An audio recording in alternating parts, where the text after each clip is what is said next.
Walking through the Taebaek Mountains, words, land, and the hardened structures, broken long before ideology.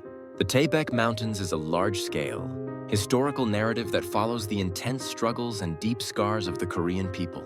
It is a record of how the foundations of life were already shaken, before any ideology arrived.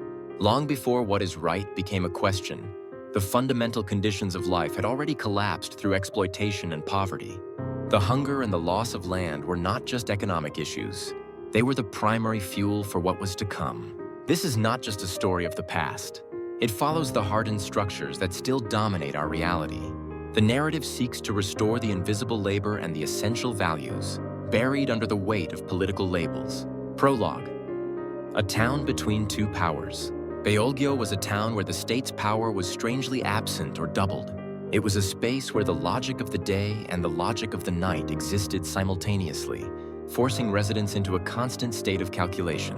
The geography of the mountains and the proximity of the coast made it a strategic point for survival, yet also a stage for constant threat. People had to learn which time belonged to whom to simply stay alive. The state failed to provide protection where it was most needed. Instead, the void of authority was filled with private sanctions, retaliation, and an atmosphere of frozen silence that gripped every alleyway. Episode 1, The Day the Land Was Taken. The first thing that changed after liberation was the land.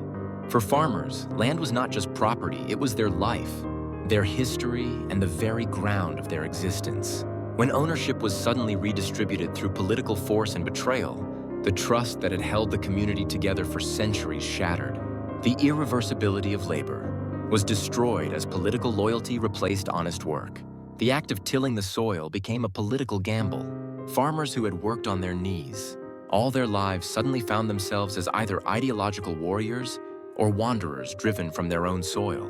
Episode 2. The prison of words became a trap. An intellectual's simple explanation could be twisted into a death sentence, the moment it was branded with subversive intent by those in power. It didn't matter what was actually said or the context of the speech.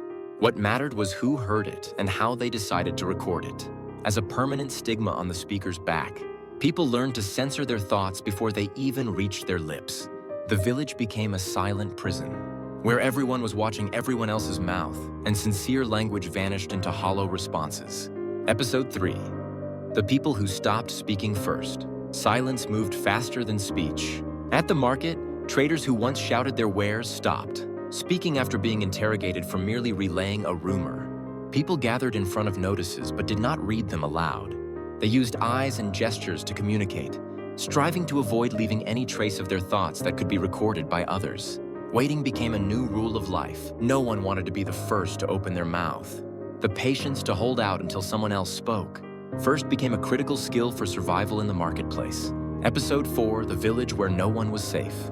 A normal shopkeeper's sudden disappearance sent a clear signal to the community no one was safe. It was proof that being a good person or a law-abiding citizen no longer provided any protection. Safety was no longer a result of individual morality. It depended on hidden records and the unpredictable mood of the authorities. Daily life could be removed at any moment by forces beyond one's control.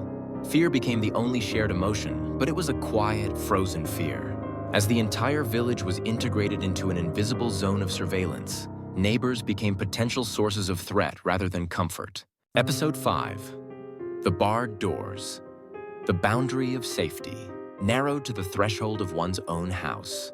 Hospitality, once a virtue and a symbol of trust, turned into a fatal burden that could threaten an entire family's survival. People barred their doors not because they were cold-hearted, but because it was the only way to remain invisible. Closing the gate was a desperate struggle to erase one's existence from a world full of accusations. Physical bars eventually led to mental barriers.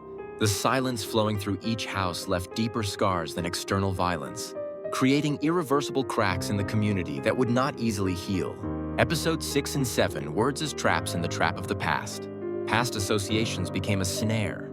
A faded photograph, an old letter, or a minor remark from years ago could be used to bind someone's future and dictate their present. The past was never allowed to stay in the past. It was constantly reopened, weaponized, and used to force individuals into specific factions, regardless of their actual will or intent. Stigmas were passed down to the next generation like a cursed inheritance. A once branded scarlet letter ensnared the lives of the entire family, blocking the path toward a different future. Episode 8 and Epilogue. Even after the war ended and the remains of war. The war was declared over, but the structural tragedy continued to operate.